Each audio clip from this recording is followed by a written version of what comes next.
ಏನು ಕಾಂಗ್ರೆಸ್ ಪಕ್ಷ ನಮ್ಮ ಪ್ರಣಾಳಿಕೆಯಲ್ಲಿ ರಾಹುಲ್ ಗಾಂಧಿ ಅವರು ಹೇಳಿದ್ದಾರೆ, ಈ ದೇಶದಲ್ಲಿ ಜನಗಣತಿ ಜಾತಿ ಗಣತಿ ಆಗಬೇಕು ಅಂತ ಹೇಳಿ.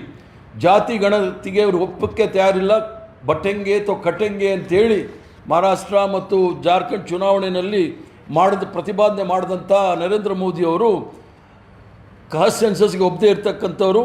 ಮತ್ತು ಈ ಕಾಸ್ಟ್ ಸೆನ್ಸಸ್ಗೆ ಯಾಕೆ ವಿರೋಧ ಮಾಡ್ತಾ ಇದ್ದಾರೆ ಅಂದರೆ ಇವರ ನೀತಿ ಏನು ಅನ್ನೋದು ಭಾಳ ಸ್ಪಷ್ಟವಾಗಿ ಕಾಣುತ್ತೆ. ಇವರು ದಲಿತ ವಿರೋಧಿ ಮತ್ತು ಹಿಂದುಳಿದ ವರ್ಗದವರ ವಿರೋಧಿ ಮತ್ತು ಅಲ್ಪಸಂಖ್ಯಾತರ ವಿರೋಧಿ ಅನ್ನೋದು ಭಾಳ ಸ್ಪಷ್ಟವಾಗಿ ಕಾಣುತ್ತೆ.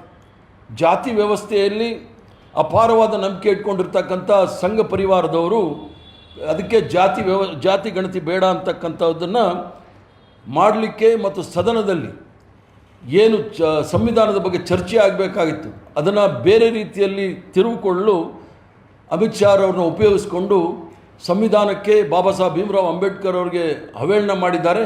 ನಾವು ಇದನ್ನು ತೀವ್ರವಾಗಿ ಖಂಡಿಸ್ತೀವಿ ಮತ್ತು ಇಡೀ ರಾಜ್ಯದಲ್ಲಿ ಪ್ರತಿಭಟನೆಯನ್ನು ಸಹ ನಾವು ಹಮ್ಮಿಕೊಂಡಿದ್ದೀವಿ. ಎಲ್ಲ ಜಿಲ್ಲೆಯಲ್ಲೂ ಸಹ ಪ್ರತಿಭಟನೆಗಳಾಗುತ್ತೆ. ಅದರ ಜೊತೆಗೆ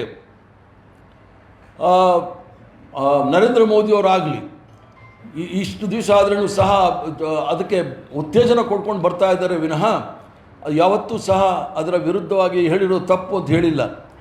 2015ರಲ್ಲಿ ಮೋಹನ್ ಭಾಗವತರವರು ಸಹ ಹೇಳಿದರು, ಬಿಹಾರಲ್ಲಿ ಚುನಾವಣೆ ಸಂದರ್ಭದಲ್ಲಿ ನಾವು ಮೀಸಲಾತಿಯನ್ನು ತೆಗಿತೀವಿ ಅಂತ ಹೇಳಿ.